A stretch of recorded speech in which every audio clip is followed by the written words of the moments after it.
પણ કાલ તેલ ફૂલ ચડી જઈને પાછી ગાદીએ ધૂણવા આવો અને સભા વચ્ચે બોલું છું કે એકે સોટી અઢીની કલમ આવે એટલે કાલથી ધૂણવાનું બંધ.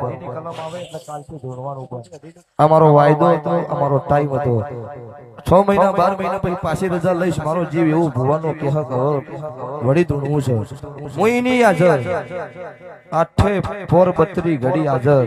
એમાં કોઈ હાજર બીજી વાત નહીં. ભૂવો ધૂણો તો તમારું પૂરું પડશે. એવું ખાલી એક વખત ટ્રાય મારી દેજો. વોશિંગ ખમા નાખો. મારું નામ રાવણની માતા નહીં. જગ્યાનું એડજસ્ટમેન્ટ થઈ જાય એટલે ગુજરાત જાણે એવું નહીં, ભારત જાણે એવું નહીં, પણ વિદેશમાં એવું થવું પડે કે મુના કાળુ રાવણની મેલડીનું મઢ છે. આવું બનાવવાનું છે. પાક્કું છે. ગેટની અંદર પગ મૂકો એટલે એવું લાગવું જોઈએ કે સ્વર્ગમાં આયા છે, અને ગેટ થી બહાર જો એટલે એવું થવું પડે જીવને મારું બધું નરકમાં જતા રહ્યા.